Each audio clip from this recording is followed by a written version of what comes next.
to Universal After Dark, a Universal podcast that's not the same as all the others. Hi, and welcome to this week's Universal After Dark. I am your host, as usual, Amanda, and it's the three amigos today. So I am joined by Chris Ripley. Hello. And Luke's back. Hi, everyone. Yes, all those people that were messaging us like, oh, guys, we love Luke. Luke's back, so everyone can be happy now. Maybe. Depends on how much they like me this episode. I mean, you could drastically turn it around and they could hate you. Yep. That's my goal. No, I'm kidding. That will never happen. But let's start with how we always start. What are we drinking, except the non-alcoholic version for Luke's underage? So, I am today drinking regular, full-fat Budweiser. I'm going wild. Wow. I know. Wow. Only because I went to go and get Bud Light, and I was like, yeah, I feel like I'm just being a little chunky monkey today, and I'm having full fat everything. So I had a giant bag of Doritos, I've had a whole entire jar of salsa, and now I've got full, heavy Budweiser and some light Budweiser. Oh my gosh. Did you know Busch Gardens Tampa used to serve free Budweiser? You know SeaWorld used to? SeaWorld, Really? yeah, I remember SeaWorld. Oh, my gosh. Oh yeah, when they were like the whole Busch company or whatever. But when I turned 21, they stopped doing it. Oh my gosh. I know. I was devastated. But Chris, what are you drinking? I am drinking a nice, tall, hot, frothy mug of Joffrey's coffee.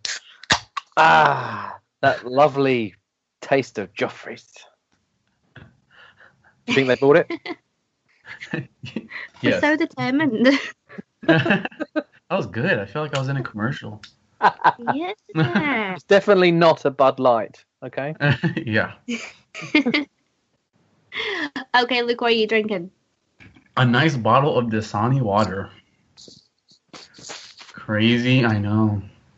Wow, you're so wild. You told me. Wild and What's going on? Yeah. It's actually tequila. Ah, tequila. Oh my god, imagine. I'd be dead. I would actually die. But anyway, Chris Ripley, I feel like we haven't been on podcasts together much recently. I know, feel right? like the times that we are on podcasts together, you infect us with your ScareZone germs, and then we end up in the same boat that ScareZone usually does with announcements. I had to give up ScareZone to be here tonight. Oh, did you? Oh, we feel I had to choose, thanks. Amanda. I had to choose. And you chose me. Can I tell you a really quick funny story about ScareZone? Always. Right. Our buddy, Scotty Too Hottie, world famous WWE champion, was out shopping today. This is today. I think he's got a new partner. He was out shopping anyway. I don't know who it was, but this young girl come running up to him and went, Scott, can I have your autograph? And he's like, yeah, sure. She's like, you're the guy from ScareZone. I listen to you all the time. She had no knowledge he was a wrestler. Oh my gosh. How'd she know what he looked like? He's on the She just website. looked her up? Oh yeah. Duh. Jeez. That's hilarious. I bet he was so fuming. Yeah. Don't you know who I am, actually? I bet he was almost angry at the time that I almost beat him at Men in Black. And then he turned it around on himself. But, yeah, I feel like the last time that we recorded an episode and we were like, oh yeah, we've just had a Saw announcement for Halloween Horror Nights and we haven't had anything else. Literally hours after we posted the episode up, we got a gigantic ScareZones reveal. Mm. And what did you think about them? To me, or Both of you? go on, you go. Oh, okay, thank you. I am so excited. Oh yeah, Trick or Treat. Oh my gosh, I'm super excited. I think I'm gonna rewatch that again tonight. I watched it when it was rumored, and it was a really good movie. I liked it.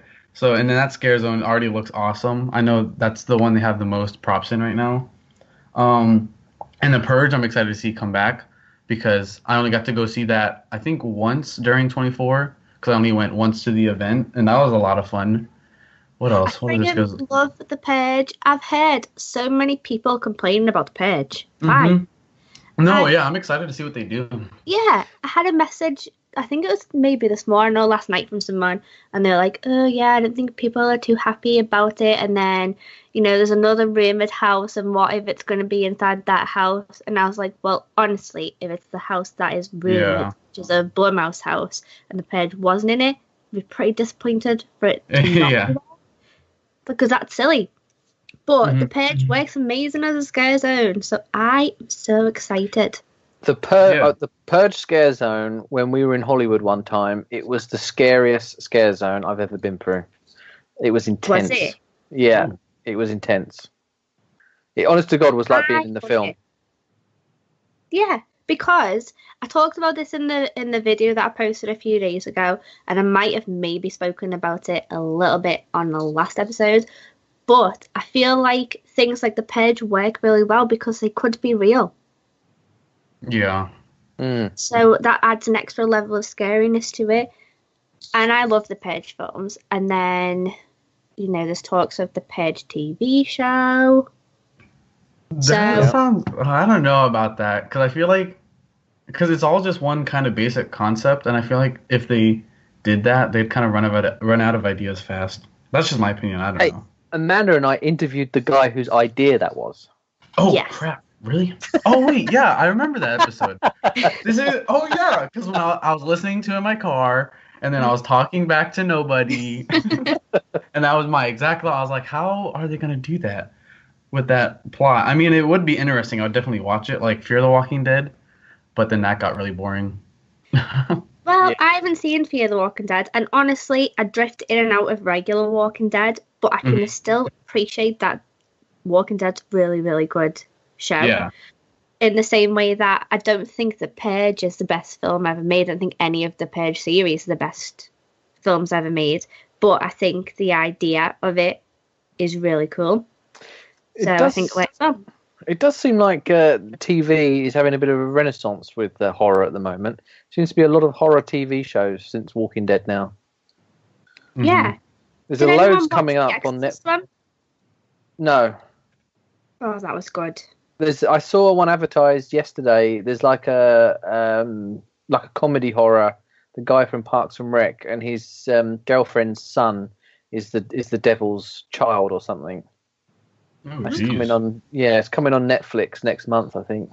Oh, okay. I kind of like Ash vs. Evil Dead too, because that was like a horror comedy TV show.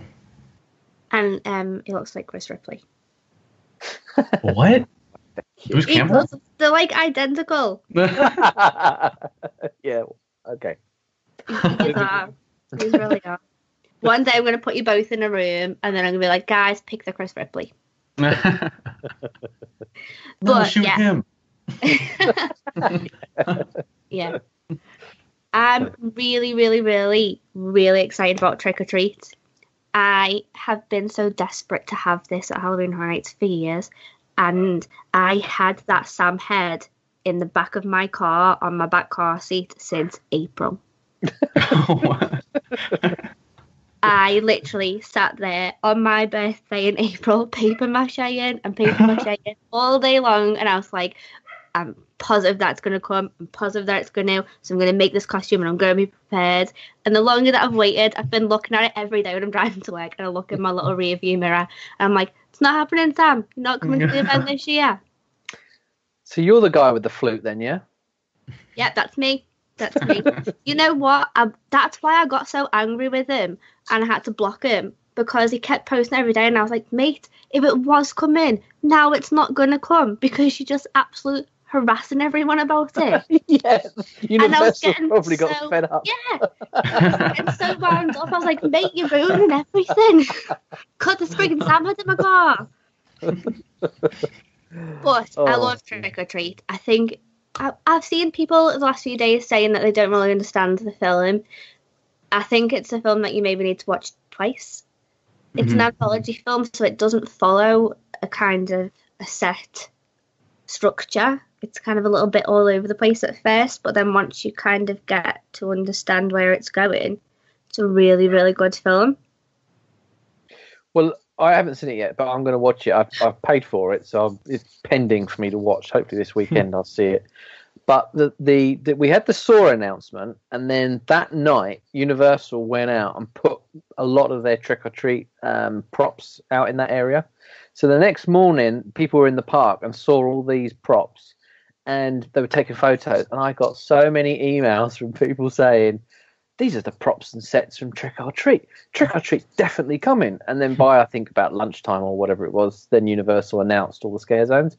But between the park opening and them announcing, I must have got at least a dozen emails and photos of people saying, look, this is coming. So then we started writing this big article about how Trick or Treat has been confirmed.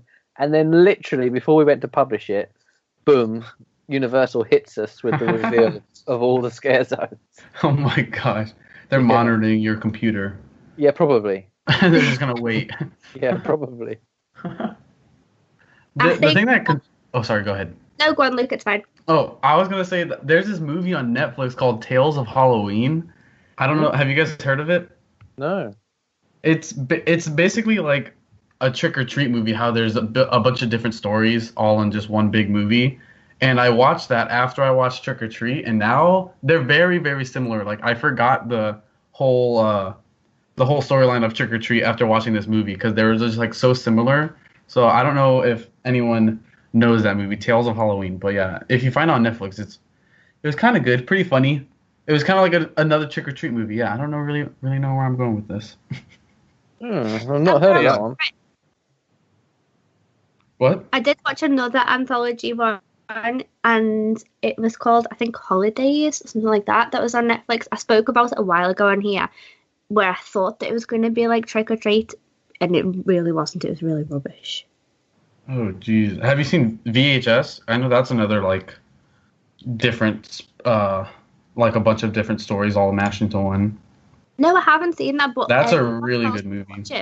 Yeah, it is very, very creepy. Okay, so the next scare zone that we had announced was Altars of Horror. This one sounds really, really interesting to me because this is going to be characters from the houses out in the scare zone. So the way that I described this was kind of like scare actor dining outside. Oh, so, yeah. Usually, well, from memory anyway, Chris, you might remember better than I remember, but I don't ever remember them having a scare zone purely dedicated to all different characters from houses of that year. No, I don't think they've ever done this before. I think what this is particularly is a very good photo opportunity. Exactly. And I think if this works, and I'm fairly certain it will, I would imagine this will probably keep coming back. Yeah, I just feel like it should be in a different area of the park because it's the first scare zone as soon as you walk in, where they had the Chance scare zone last year, and so that gets really packed. Oh no, is it there? Oh no. Yeah. At first, I thought it was in the Hollywood bit where they've had like the Icon scare zone before, and I thought it was there, and so I was excited. But then when I read more into it, and I was like, actually, no, it's where the Chance was. Yeah. I was like, oh God, this is going to be mayhem. I mean, some nights when it gets like hyper busy, if it's like Hell Week and it's like a weekend, they have been known just to completely disband that scare zone just because of where it is. Yeah. Because it's just in the most awkward position, isn't it? Mm-hmm. Yeah. But I'm especially nowhere else to put it. Like it won't work anywhere else because once you go around the corner, that's where they're going to have the Page bit in the New York area, and that works really well there. It's a nice big area.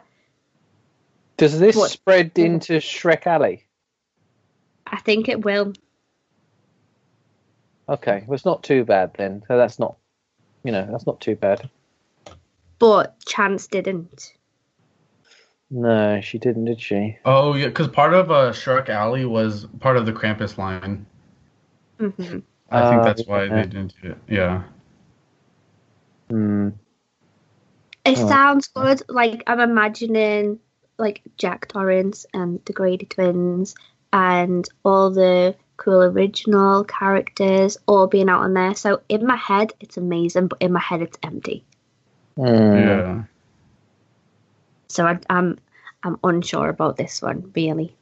Yeah, especially if they have the American Horror Story where they did last year, because that was always a busy house. So that area would be like super packed. Mm-hmm. And it just seemed like that area never had like a lull in crowd. It was just constant because you had people coming out of the houses, then you had people entering the park, and then a little bit later you kind of had a weird mixture of people entering and leaving. Mm-hmm. And so it's just never empty. Yeah. But I don't know, I'm excited to see it anyway. So the next one that we had, I'm probably the most excited for this one other than Trick or Treat, is Invasion. Oh, yeah, no, I am super excited for that. Yeah, that's going to be in the San Francisco area where Dead Man's Wharf was last year. Mm-hmm. I think this is going to be proper cheesy. And I hope that I'm right. But proper cheesy, like 70s and 80s aliens. Yes. A bit I like think that'd just be awesome. A bit like Mars. What was it called? Mars Attacks. Mars Attacks. Yeah. Yes, exactly like that. That's what I want, like proper cheesy costumes where you can see strings and stuff, and a proper cheesy spaceship. But then another part of me thinks that it's not going to be like that, and it's going to be all high tech. Oh, and yeah. I can't decide which I'll prefer, but I'm proper into the cheesy aliens right now. I think they'll go down that route. I hope they use, because in the old Disaster Queue, do you remember the tank with the alien arm in it? Yeah. Yeah. I want them to use that in the ScareZone, just because it's in the San Francisco ScareZone. I think that'd be pretty cool. That would be awesome. Okay, so then we have the Festival of the Deadliest, and at first I didn't think that this was a ScareZone. I thought they were just kind of calling all of the ScareZones this, and they were saying, hey, these ScareZones are going to be the Festival of the Deadliest, but it's its own ScareZone. Where's this one? This one is going to be in the Hollywood area, but the main focus of it's going to be there, but apparently it's going to spread out all around the park. Oh. You'd think they'd have the sci-fi one in Hollywood, wouldn't you? I know. Yeah. That's what I got confused with that too. Those are the only two that I missed, that I got flipped. That's why I was like, Invasion should have been in the Hollywood, just because it looks more like what they did with Van 55 last year. Like the more retro feel. Exactly. There's also some clowns, isn't there? There is a Roman horde of clowns. I really hope it's the clowns that were there a couple of years ago, because they were so funny. Oh, yeah. Yeah, I bet it will be either something like that, or will be a lot of the same people doing it. I really hope so. But this Festival of the Deadliest one, I'm kind of getting the impression that this is going to be what's going to carry the theming of the website. Oh, so the way okay, sweet. And stuff. Yeah. I'm kind of getting that vibe from it. And that's where you'll collect souls, I guess. Yeah. But I was really hoping, and I put it in my little video, I was really, really hoping that this did mean that we were going to have Lady Death as an icon. But did you hear the rumor about who the icon was supposed to be? I've heard like a couple of different things, but which one? Well, supposedly, now don't, hold on to your butts. Supposedly. Hold and butt. Yeah, supposedly the Death Eaters were meant to be the icon. Oh, what? And that's what the whole Soul Collector thing was meant to be part of. Oh. Have you guys had any emails directing you back to the website? Well, what do you mean? So, in the beginning, you know, when we had to sign up to be a soul collector and blah, blah, when you were signing up, it was like, you're going to get a thing to identify as a soul collector, and you've got all these hidden boxes, and we're going to keep inviting you back to the website periodically to reveal things by email. And I went through all of my emails today just because I had a PayPal case against somebody, so I was trying to find that email. And I was like, actually, while I'm here, I'm going to see if I have ever received a Halloween Horror Nights email. And I haven't. Yeah, me neither. So all of these announcements that have been happening, I've never received an email saying, hey, Amanda, you might want to go and check the website. That's odd, isn't it? I know. Think I've had any either, really. No. So I feel like all this soul collector thing came about, and then nothing's actually come from it. So that you know that does line up with what you just said about the Death Eaters collecting souls and then not happening anymore. Yeah, well, that's the rumor. It didn't get signed off on at the last minute or something. So yeah, bit of a bummer. Well, I am really getting this vibe down with the Festival of Deadliest, and I've seen some of the artwork for some of the things that are going to be in the ScareZone, and it's going to be all about blood and bones and ancient tradition and super dark, and you'll be drawn like moths to a flame, it says. So I'm intrigued about this one because I just don't know what it is. Yes, what the heck? I did not hear that description before. I am like super interested in the ScareZone now. Yeah. Like honestly, at first when I first heard it, I thought Lady Death, and then I thought it was going to be a parade like the Day of the Dead parade. Oh yeah. And then I thought that it was kind of one name for all of the scare zones, and then when I was actually reading into it, I was like, no, I'm wrong about everything. It's totally different. And then I saw the artwork, and the artwork kind of reminded me of when they had the Terror Queen in 2005, I think it was. Oh, she's like on the main front page, isn't she? Sometimes, most of the time.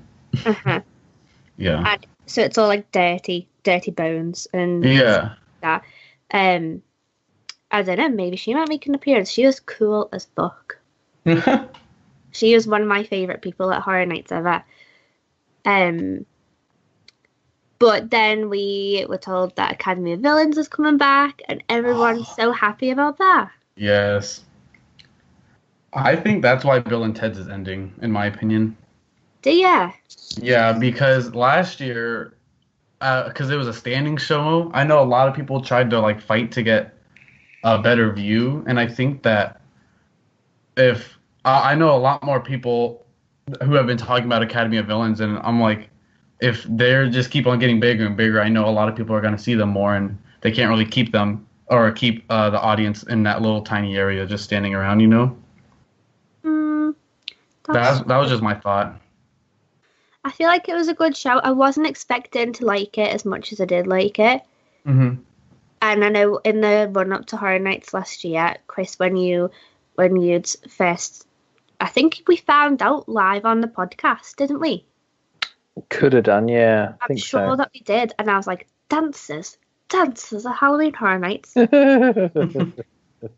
And then when I saw them, the first time I saw them was when we were on the RIP tour, and I was like, wow, there's so much fire, and they're all being crazy. I love it. And I think I watched it about 7 or 8 times. It was so cool. So I'm really glad that they are coming back. Yeah. I think they're really cool. I mean, something like that. I mean, you could possibly, get rid of the Blue Men group and stick them in there, couldn't you?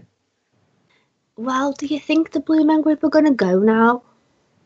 Well, probably not, but, Well, just if you wanted to... Didn't they get bought by S.T.R.I.K.E? Yeah, they did, didn't they? That's true. Uh-huh. Yeah. Oh, yeah. And personally, I've never been to see a Blue Man group. No, I've never seen them. That's them. not my thing either. Yeah. But I feel like the impression that I get is it's not to disrespect me anyway, because I think that they're really talented from what I've seen in clips. But I get the impression that it's a kind of you see it one time Yeah. Whereas with something like Lanuba at Disney Springs, you might maybe go and see it twice, maybe. I don't know. But whereas it's something like Academy of Villains, they could change up the routine all the time. Yeah. Plus, they got a huge stage in there to work with. I think I've never been in there, but it looks pretty big from videos. I really want to get someone on who is like a die-hard Blue Man Group fan. That's what I'm gonna do tonight. Is I'm gonna spend some time searching for a Blue Man Group fan. I'm gonna invite them onto the podcast because I'd like to learn about it. Yeah, I've never seen it or like heard about it. I think everyone just still mourns that Nickelodeon Studios isn't there. Yeah. I know. That's it. Maybe I'll wing it and go and see them this year. I don't know. They're expensive. Really? Yeah, and I think I'm not 100% sure, but I heard like $90 for a ticket. Oh, what? Yeah, that's why I've never gone. But there's been times when I've been at Universal and I've been like, I don't really know what to do tonight. I'm a little bit bored. I know. I'll go and watch TNA wrestling, and that's free. Mm-hmm. All you have to do is wait outside in the sun for a few hours, and then they let you in for free.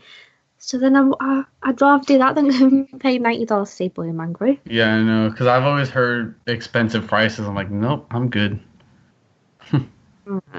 No. Well, anyways, I'm really excited about all of the announcements that we've had. And, you said about having possibly the Universal After Dark curse. Uh-huh. I've just got a message in that says to me that we might be lucky for another announcement very, very soon. Possibly by end of the week. Christmas, please. I'm going to be really angry with you. They're doing it. They're looking at Chris's computer right now. Right now. Oh, God. Well, they've got to start announcing things pretty soon because there's, 5 more houses left? Mm-hmm. Oh, gosh, really? Yep. Oh, my God, you're right. Yeah. And then we've got 3 weeks. 3 weeks. Yes. Oh, my gosh. I'm so excited. Can I ask you a question? Because a few people have asked me this, and I have literally no knowledge whatsoever. Do you think the legendary Truth House will be back this year? I honestly feel like it would be silly if they didn't have a legendary Truth House. Because from what I remember, last year was the only one in recent years when there hasn't been there. And that's because they had the repository. Well, sorry, that's what I was getting at, the repository. Oh, well, I don't think they did anything with Legendary Truth last year, so I feel like that surely is going to come back this year. But I was thinking this earlier because I watched a film recently called The Houses That October Built.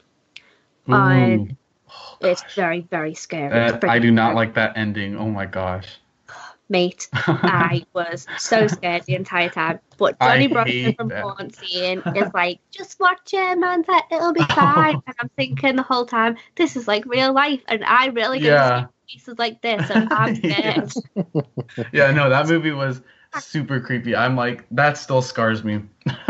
Yeah. But now the second one's coming out. So earlier, I was watching the trailer for the second one.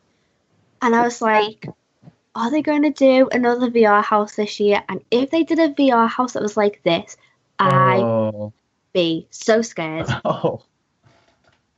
No, oh gosh, no, I can't. That ending, I don't want to spoil it for anyone. I don't know. But that ending, oh gosh. So what? It's so bad. Honestly, I was watching it and I was like, I can't get into this film. I just don't think that I like it. And I was like, nope, Johnny Brando said it's really good, so I'm going to carry on watching it and powering through. And after about 15, 20 minutes, I was like, oh my God, I am terrified. I had to sleep with my light on in my bedroom. I was too scared to go downstairs to make a cup of tea because I couldn't go to sleep. And I was like, oh my God. Please, I'm scared. Yeah, but no, that movie was I feel like if they, put so much effort and so much money into doing the VR house last year, surely they wouldn't do that needlessly, and it's got to be for some reason.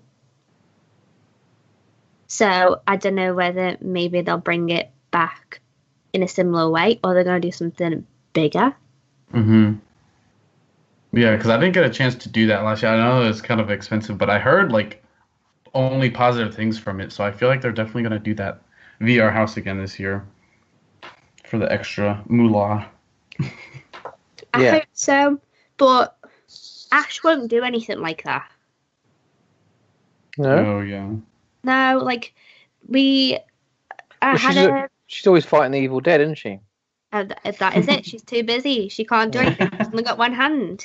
Her chainsaw for the other one. But she'll do certain things, but like that's just not her type of thing. So we found out about this other haunted thing that my friend Luke was he messaged me about it and asked me if I was interested in going, and I was like, oh my god, that sounds terrifying, and like I'll cry, but yeah, I'm down. And Ash was like, nah, I'm not into it. And it's pretty far away, so I don't really want to go without her. But I just feel like she wouldn't really be into a VR thing, so I'll have to do it by myself. Yeah. But that'd be a fun experience. Fun and maybe cry. Yeah. But I feel like if they didn't bring it back, it would be a little bit silly of them. Well, the thing is, normally with these big companies, like, if you used to take like the Epcot Food and Wine Festival, is it seems like every year they keep adding to it and adding to it and adding to it, and it gets bigger and bigger and longer. So for them to have this and then not have it, it would be a bit weird, but they would have to tweak it, wouldn't they, or do it differently, wouldn't they? Yeah, and that kind of does make me feel like if they are going to do it, maybe it will have more to do with Legendary Truth, rather than being one that they just kind of do as an upcharge house, like they just do it on special occasions, special nights for Legendary Truth. Yeah. Would maybe make more sense, but then saying that they were testing things for it in Legendary Truth a few years ago. And that's what led to them doing the whole house of it. So, I don't know. It'd be weird if they didn't, but I don't think it was as popular as what they thought it was going to be. So, undecided. But, yeah, I'm really excited about everything that's been announced so far. I'm really excited about the rumoured houses. The rumoured original sound cool. Heard things about vampires. Ooh. I love vampires. Twilight. Sparkling ones.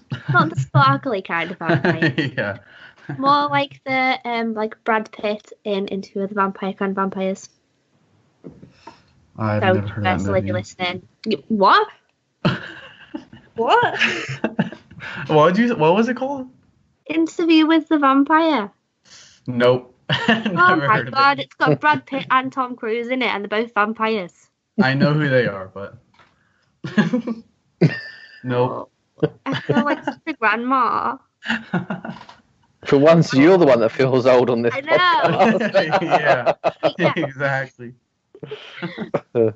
Okay, but Luke, you've obviously been in the parks for the last week a couple of times. We obviously cannot get to the parks until September. So, what's it looking like? It is looking like Horror Nights construction everywhere. I know on Twitter, I was just checking that. They have now flowers in the New York zone for the Purge. Oh. Yeah, so because in the movie, they put out the flowers every night or something like that.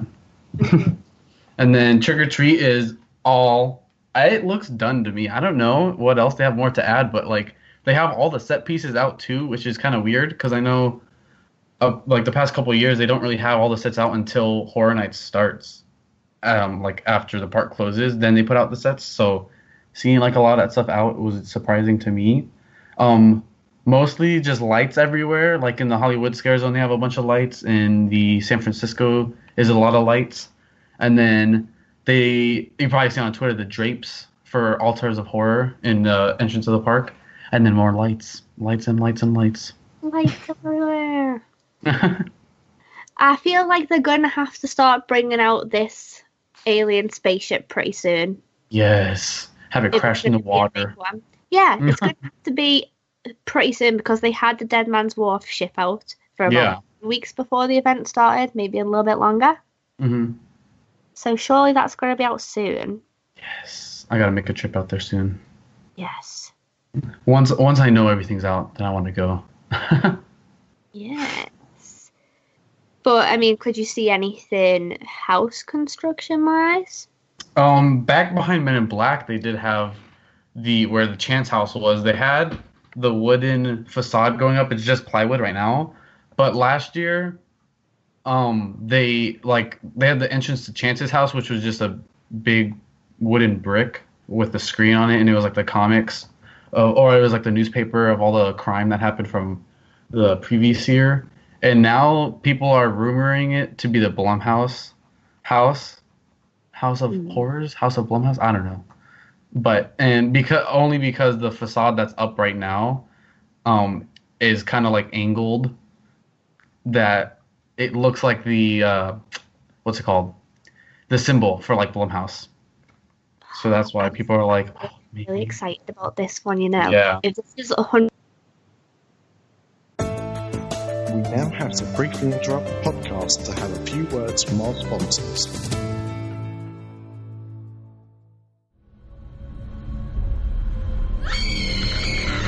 The Dis After Dark Podcast is sponsored by HHN Unofficial.com, the home of Halloween Horror Nights news and rumors all year round.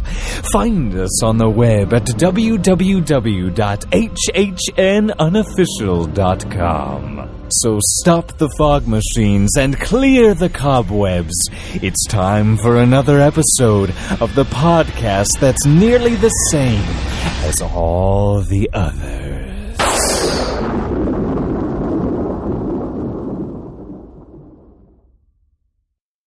Hi, this is Wendy Prater at Magical Journeys Travel, proud sponsor of the Dis After Dark podcast. How can you be prepared for your next Disney vacation? By booking with me. You don't want to be that guy that's stuck in the crowds, waiting in the 4-hour Pandora lines and being turned away at restaurants. Contact me at wpmagicjourneys.com. Tell me you heard this ad at Dis After Dark to get $25 off your deposit. Best of all, there's no charge for my services, so Hakuna Matata, because you will.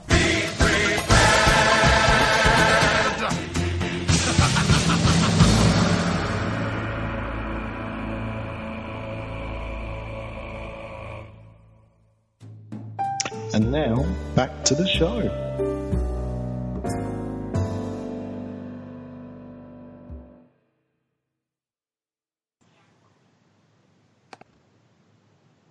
Okay, sorry about that. We had a technical issue, but back to Blumhouse. So, I'm really excited about Blumhouse because there's so many different things that they can do, like Paranormal Activity, like The Purge, like Sinister. Sinister is one of the scariest films in the entire world. And then they could do things like The Town That Dreaded Sundown, which is one of my all-time favorites. But there's just so much they could do, and I feel like they would struggle to fit it all into one house. So I was talking to one of my friends yesterday about the Krampus house and how the Krampus house towards the end had all of the snow globes that had previous houses inside of them as kind of like a little Easter egg.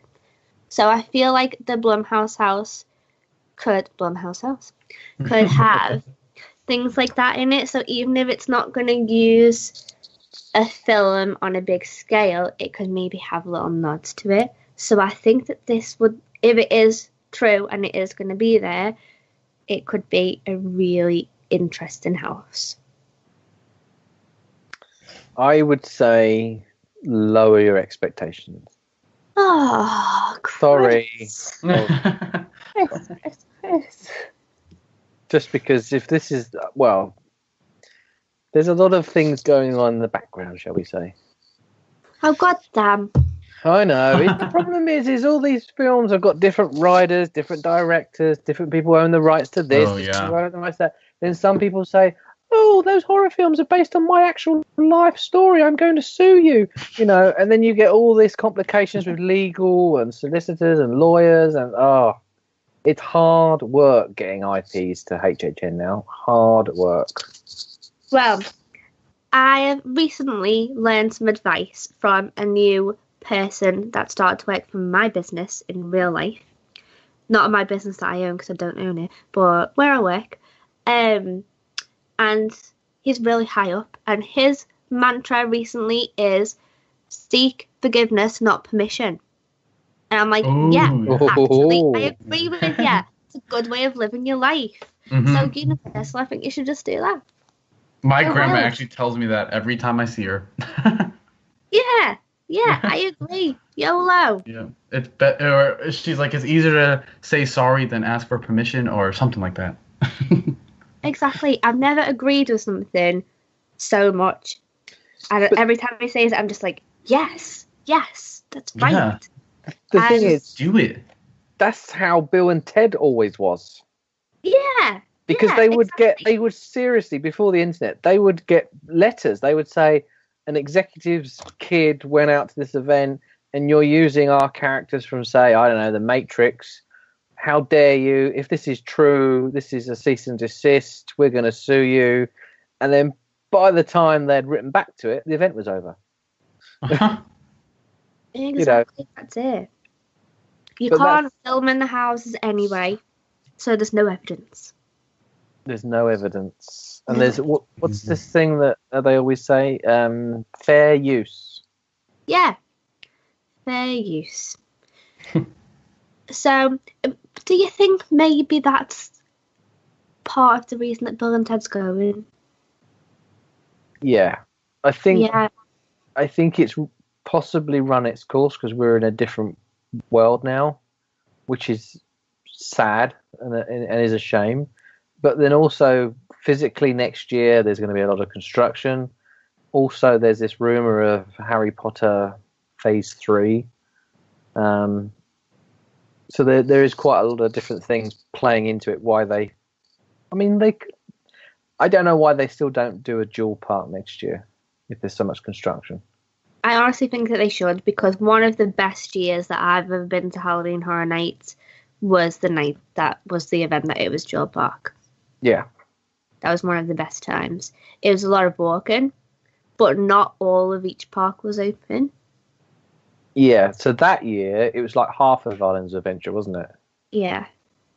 Yeah, so that's not a bad idea. I would do that, because then if you did that, you could open up that big theatre behind the Marvel area and put Bill and Ted in there, which is where they've been before. Yeah, exactly. And it worked well in that theatre.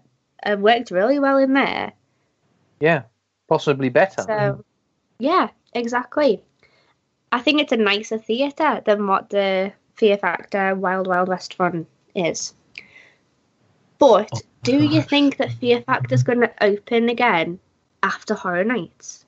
Nah. Or do you think that's it? No one cared about it. I can't see it coming back. That's exactly. I can't imagine that they would need to give a big announcement like, hey guys, Fear Factor's going to be open for the last time on blah blah blah November, because I just don't think they would attract anybody. Yeah, no, everyone would be like, okay. Yeah. Well, Fear Factor was a TV show. I just googled it. It ran from 2001 to 2006. That's over 10 years ago. And then it came back for a few episodes in 2011 and got cancelled again. So it's not a popular show, and it's old. So and now I think it's back again. Again. I think I heard that somewhere. Oh. Really? Yeah, you're right. It's come back again. Yeah. I'm like, what? It's coming back again? Yeah. Yeah, this year. You know what? Me and Ash play our own version of Fear Factor every year when we're on holiday, and we just make each other do the stupidest things.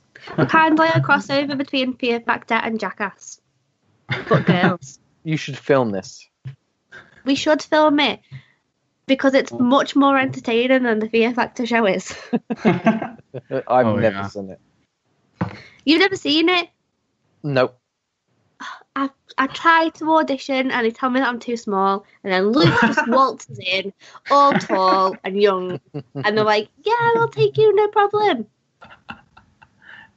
And I'm like, yeah. But I won. I can't believe I won them. I can't believe that you went on it, and I can't believe that no one filmed you. I can't believe no. Yeah. But didn't you say that they didn't have the entire competition on? Yeah, so and they have like 3 challenges for the people who sign up, and we only did the first and the third one. The second one, they said they were doing some maintenance on it. It's where they have one person on like this kind of like on a suspension line, and they swing you around, and the person on the ground, and that person that's swinging around has a bucket, and the person on the ground has to reach in a bucket of eels, grab a sandbag, and there's like a bunch of them down there, and it's between 4 people, so 2 on one side and 2 on the other, and whoever gets more beanbags in the bucket that's swinging wins. And then that's the one they didn't have working at the moment. So which ones did you do then? For those that haven't seen Ripley. I did the first one, which was you're suspended 40 feet up in the air on this plank, and they have a like almost like a fireman's pole bar up above you, but it's like kind of like a upside down V. So you're meant to slip off of it, and you're supposed to hold on to that as long as you can, and that's like a lot of forearm strength, and then you just gotta grip it as hard as you can because you are gonna slip, but very slowly, and then they start blowing like cold air on you. So whoever, I'd lose. I hate being cold. So the first person who falls loses. There was only 3 people in the show, including myself. So I was only the first person who fell was out, and then the next 2 just went straight on to the finale challenge, which is the 3rd challenge that I did with the other guy. I forget his name, but the person who hangs on the bars the longest does get a 3-second head start. And since I let go after the first guy fell, because I was like, I'll just wait for the first guy to fall, and then I'm just gonna drop. So I did that, and then I forgot about the advantage. So the other guy got the advantage, but he was kind enough to not use it. I was like, oh gosh, yeah. So, and then the finale challenge is you start on the ground and you have to run over to this ladder, and you have to climb up the ladder. But then there's also 3 windowsills to the left and to the right of you that have a flag at the end of it. So you have to like climb on the windowsill, pull the flag off, and then get the other 2 as fast as you can while they're pouring a bunch of water on you, and you're getting sprayed at by people with water cannons from the audience, and they're like shooting rubber balls at you. Not rubber balls, styrofoam balls, like, you know, the balls in the Curious George area. Oh, the germ balls. Yeah, those type of yeah. And then once you got to all the flags, you had to jump onto a fireman's pole, get a key attached to a flag, slide down, run over to a car, put the key in the ignition, the car goes 25 feet up and then tilts forward, and then they're pouring water down on you, and you have to get onto the hood, kick 3 flags off, get back into the car, get a rocket launcher, shoot a target, and then you win. Amazing. It's a lot. Can't believe nobody filmed that. That would have been gold. Yeah, the only reason I didn't get anyone to film me was because I was there by myself, and they can't have team members recording it. I'm like, what if it's my phone? They're like, nope, sorry. I was like, crap. I'd be like, I'm just putting my tripod here onto this car. Yeah. No big deal. Yeah, I wish. Well, that sounds super cool. I'm so gutted that I've never been able to do it, and I never will be able to do it because goddamn just tiny wear some legs. Heelys. Yeah. That's what I need to do. I need to like stuff my shoes with tissue and backcomb my hair really big. Yeah, perfect. Gain, like 25 pounds, and then I'll be good to go. But yeah, I don't think that's really going to open again. Or just sit on Ash's shoulders and put a long coat on. Perfect. Yes. That's amazing. I'd be like, wow, look at the super tall Amazon woman. And I'd be like, yes, I'm Wonder Woman. That would be so funny. But, I mean, if it is going to be something Harry Potter, then what are they just going to turn that whole entire side of the Park into Harry Potter. They're going to get rid of Men in Black. No, don't say that. Don't say it. Oh my You know gosh, what? not good. So many rumours that it's going to go, and I keep bringing Ash, and I'm like, Ash, I'm so sorry, but I've heard the rumour again, and I think that it's real. No. I'm going to petition. I know, exactly. Hopefully they'll keep it and just give it a little bit of a clean up, maybe. I'll be honest, I haven't heard any rumours that Men in Black is going. Oh, thank God. Maybe it's just people that just want to be horrible to be like, ha, Amanda, you suck and you'll never be good at it because it's going. I get so many reports that Terminator and Shrek are next on the chopping blocks.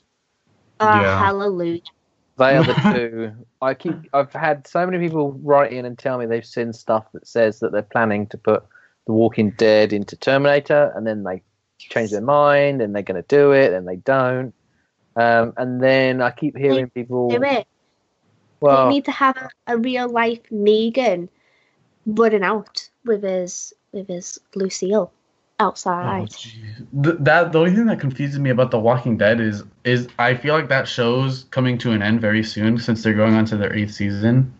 So I don't know how long they're gonna go. I don't know if they're gonna do like a supernatural thing and go up to like 12 seasons or whatever, however many they're on, or just do a 9-season thing. Did you see there was a website? I can't remember which one it was now. It was today. They wrote a blog about the different houses that are coming, that are yet to be announced, and the ones that have been announced. And one of the ones they said that was going to be announced was The Walking Dead.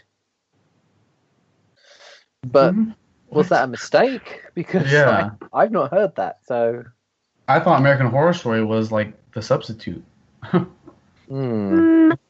I honestly would be happy with a Walking Dead house again. I know that everyone's going to be like, shut the fuck up, Amanda. No, you wouldn't be.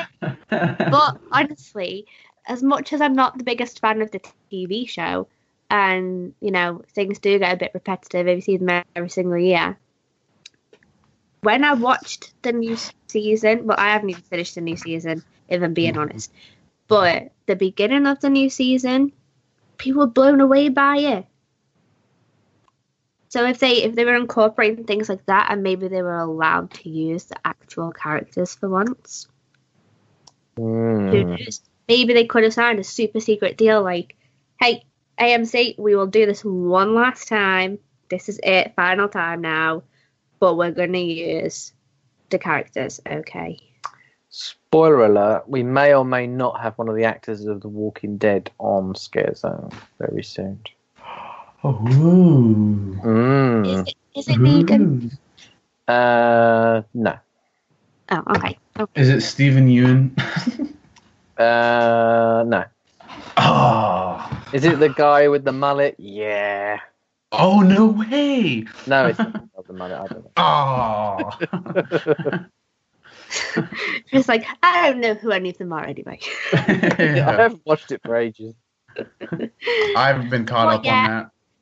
I wouldn't really be all that bothered if a Walking Dead house came back, but I can see it now how crazy people would go onto it, hating it. Yeah. So I feel like if that's the truth, they should really leave that until very, very last and just be like, surprise, Walking Dead's back.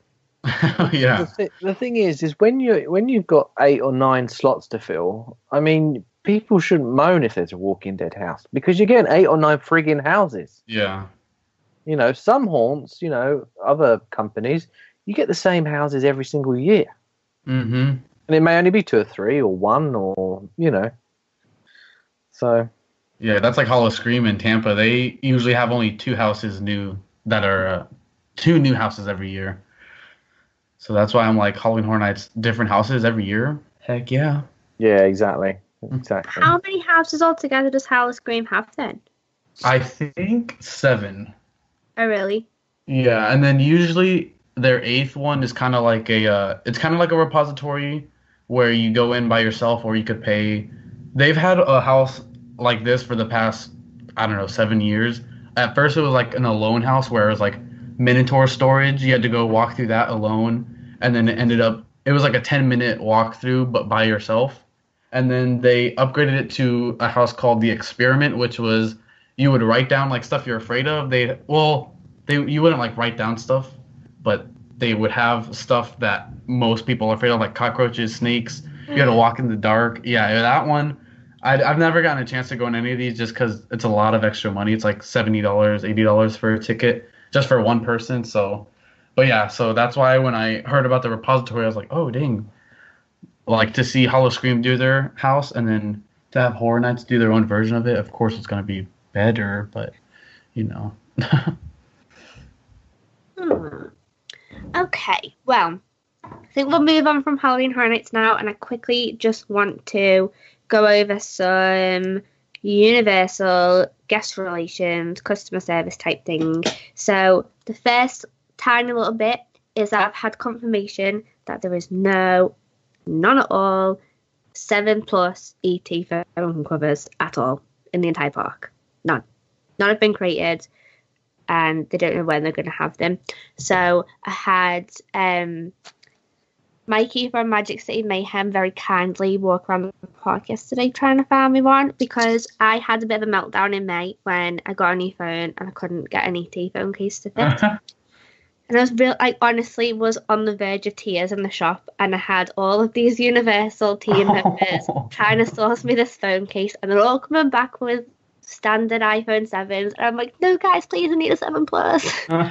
And we couldn't get it, so I tried to make my own one, because they have the little bits in the shops where you can make your own design, but there was no ET pictures on any of them. So I thought it's been a while, I'll check again. So Mikey kindly walked around the park trying to find them. He couldn't find any, and then I had a message from Universal when I woke up this morning saying that they're really sorry, but they haven't made any of them, and they don't know when they're going to have them, but to keep my eye out for them. So if anyone sees any in the parks in the next few months, please let me know. But Amanda, knowing you, won't you have an iPhone 8 in a few months' time? Probably.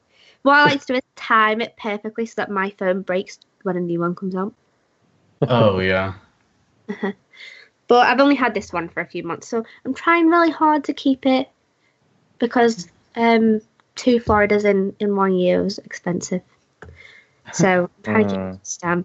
So I can make myself feel like I've got a new phone if I've got a nice new case. So, I mean, if Universal aren't making them right now, if anybody knows any stores that do sell like licensed ET ones, I had a little look on Amazon, I couldn't find any.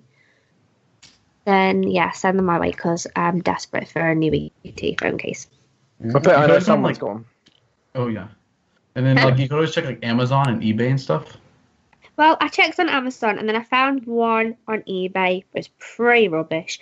And then someone tweeted me one that was on Redbubble, but it was a like a cartoon one that someone had drawn, and I just really want. I had one on my iPhone 6S, and it was just kind of the moon with E.T. and Elliot flying past it, and then just like the E.T. logo on the bottom of it. Super simple, but I really, really liked it. So anyone knows of a store that sells one like that, let me know so I can buy it. But that's the boring bit for those who don't like E.T.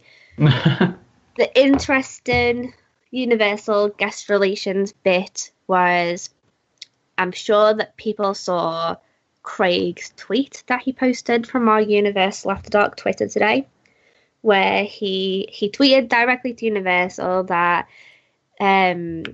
he hadn't had a very good time at Volcano Bay, and he was really disappointed by it.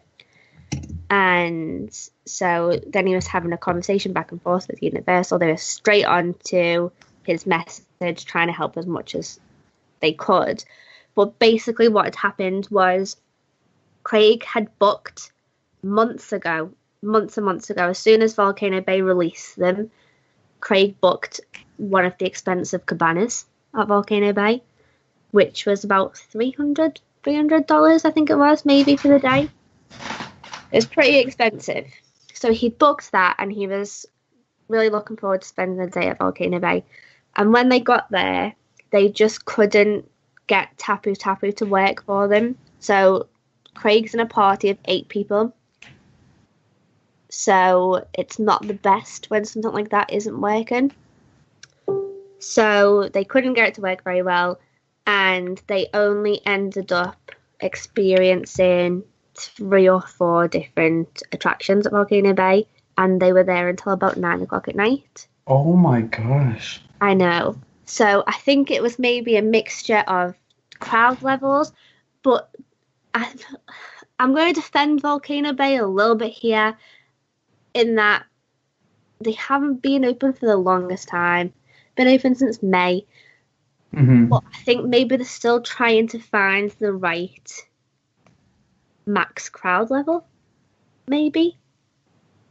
So like testing it out. Yeah, I could be totally wrong here, but maybe they're just still trying to figure that out.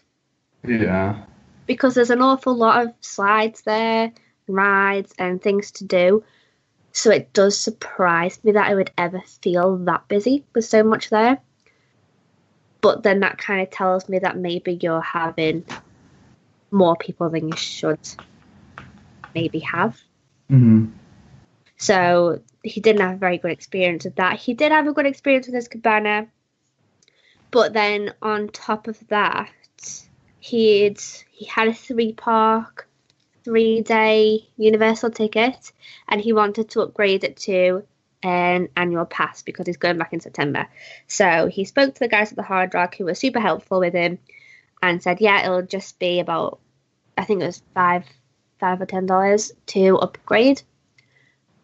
But then when he went to actually do it, the team member was confused about that, I think, or there were some crossed wires. And so Craig ended up paying $200 and something full price for an annual pass. So he explained this to Universal today, and Universal were so helpful. Like, this was the best customer service that I have ever seen. They were fantastic. They were on it straight away, investigating what had gone wrong, where it has gone wrong, how this happened, how that happened. And they have made Craig happy again. They fixed his problems. They fixed his issue with the annual pass. And they have compensated him for his lack of being able to experience things at Volcano Bay, basically. But Craig's really happy with the outcome. And honestly, I can't imagine receiving this level of high quality service at any other theme park. If you were to take your issue to any other kind of guest relations, I don't think they'd give you this kind of treatment.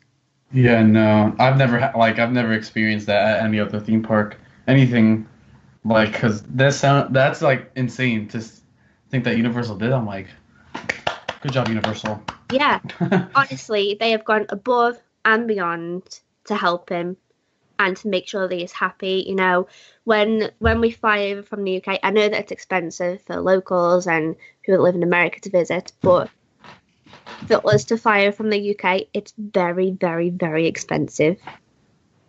And I think that Universal understand that, and they do value UK guests. And, you know, everyone goes to a theme park kind of expects that they're going to wait around. Nobody goes into a theme park thinking, I'm going to do absolutely every single thing today in this new theme park, because it's not going to happen. But at the same time, you don't really expect to experience 4 attractions, and there's maybe about 20 or 30 in Volcano Bay. There's so much to do there, so to go away with just 4 things. And I think he's had a few issues with the Aqua Coaster and it going down, so then him losing his Tapu Tapu, and then as soon as he lost it, the ride would come back up again. And so he was just having issue after issue after issue. And I think it just spiraled from there, really. But Universal did really look after him and fix the problems. I can't believe they overcharged him by so much in the first place. Honestly, I think you get this kind of thing in a lot of places where, you know, you might go into one store and one store will say, yeah, that's no problem, like I can maybe return this for you, or I can do this for you, and then you might not be able to do it right there and there, so you go back the next day and you see somebody different and they're like, no, I don't know what you're talking about. I think it was maybe a case of that happening. So, but basically, instead of just charging them for the upgrade for the ticket, it's charged them the entire price of the annual pass, which, you know, that could just be a human error. But the fact that they have given him that back, I think that's great. I think in a lot of other places, you maybe would have gotten a voucher. But like a small voucher, like maybe a $20 gift voucher or something like that, or an apology. But Universal really, really went above. And 2 free fast passes sent automatically to your Magic Bands that doesn't include the 7 Dwarfs Mine Coaster. We may have had them before. Yeah, exactly. I've had plenty of those at Disney. But I mean, yeah, they could have just given him something small, but they really have gone above and beyond. And I don't want to tell the entire story because I do want Craig to tell us it all in detail when he comes on. But I just wanted to give Universal a shout out and say, you know, well done, because that was really, really great service. Yeah. I got to say, on the whole, they are pretty good over there. Yeah, I've never heard any kind of negative feedback about Universal relations ever. Yeah. Even when, you know, Craig told a story a few times on the podcast where he broke his shorts on his way into years ago, and you know, he needed to exit the park and go back into the park, and he was waiting in a long line. They let him out. They gave him a voucher to buy some new shorts, even though it was absolutely nothing to do with them.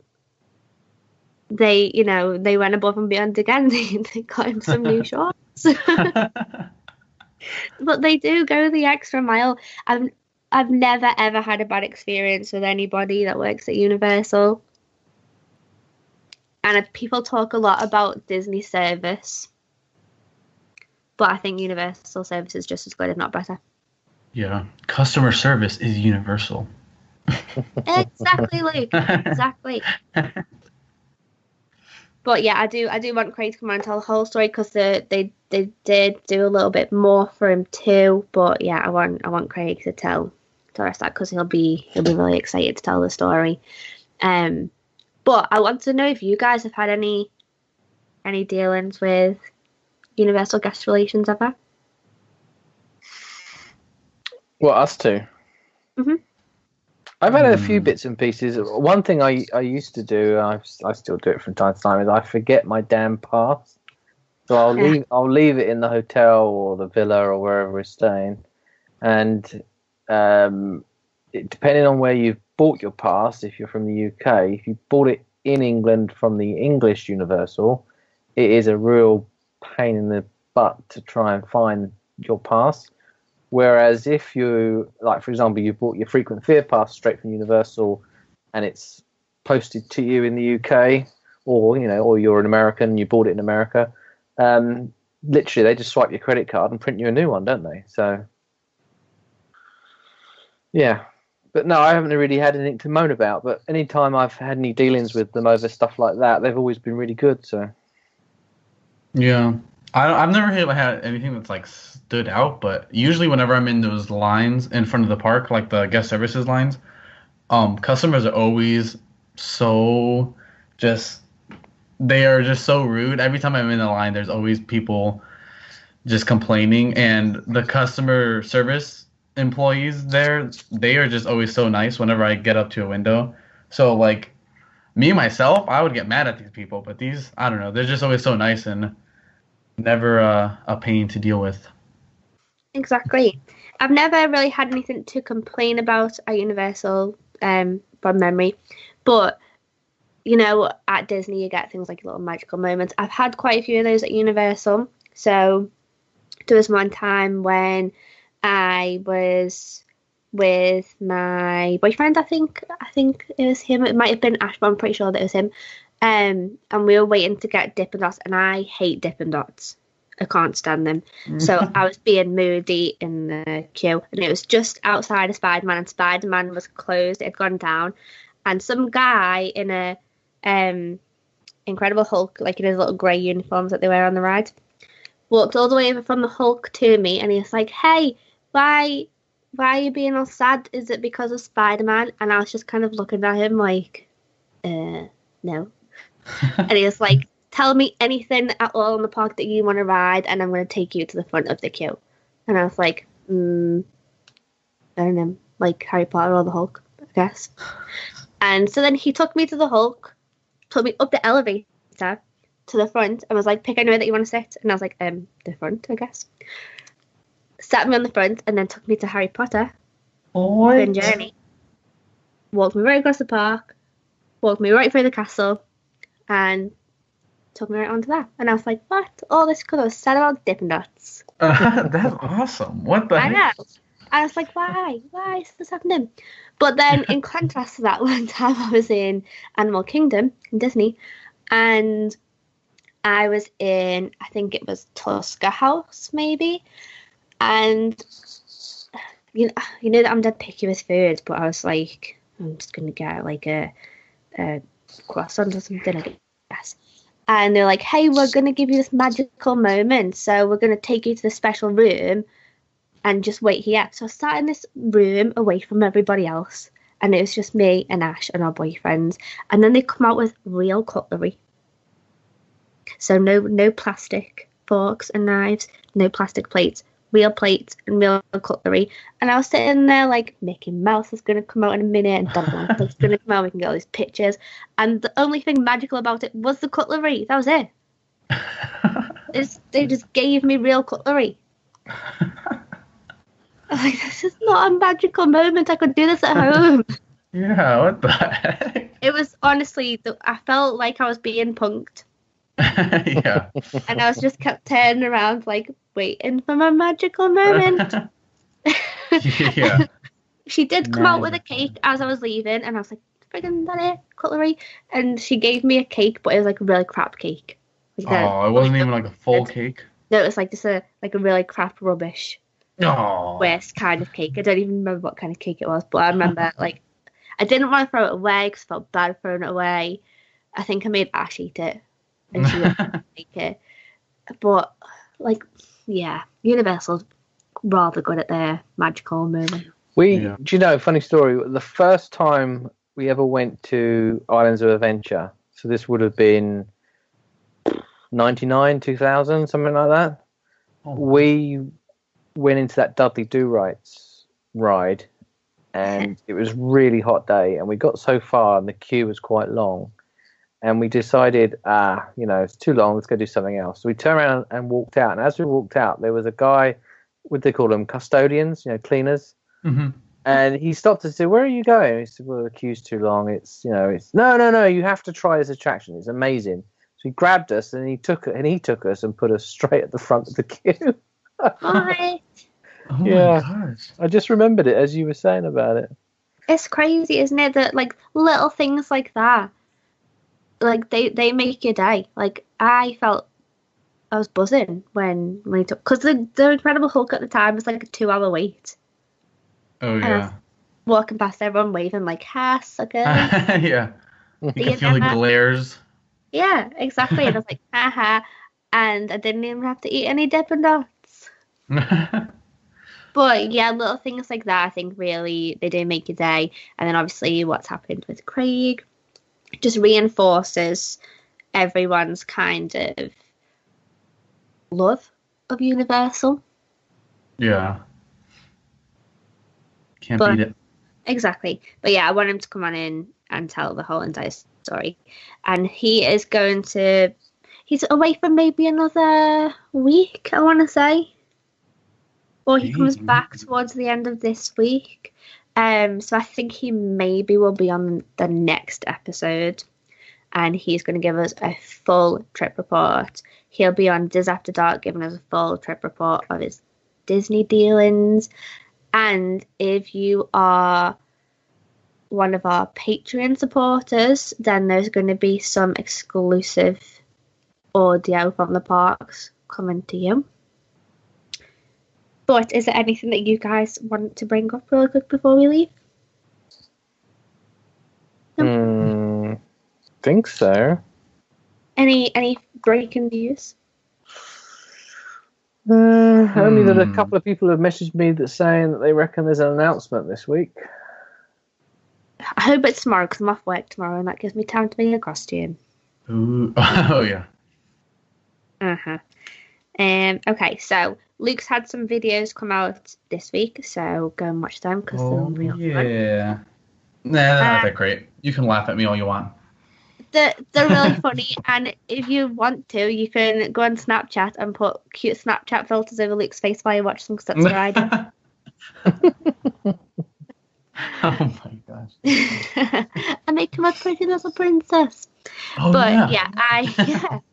I released a video this week about the scare zones, pretty much what we just talked about in here, but you can look at my face while I talk about it instead.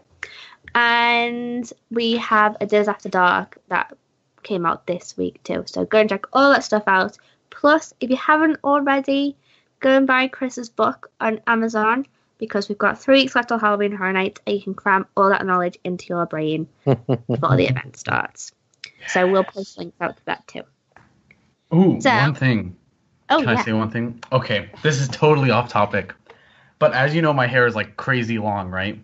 Yes. I'm coming up on a full year of growing it without cutting it. That was my goal. It's this September 22nd. What should I do to my hair? I already voted for this. I said keep it. Grow it Keep long. it long? Yeah. Mm-hmm. Get that Def Leppard hairband? Yeah. I'll put it in braids in September. I'll put some... Oh my gosh. All right. Yes. Yeah. I just have to get people's opinions because I can't make up my own mind. Okay, everyone comment on our Twitter to say what Luke should do. Grow it, yes, cut it, or shave it all completely off with a razor like Stone Steve Austin.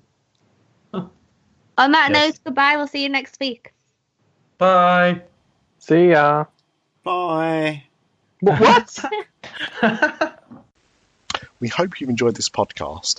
If you would like to support Dis After Dark and the other After Dark Network podcasts, please visit our website at www.patreon.com/Dis After Dark. That's patreon.com/Dis After Dark. Thank you.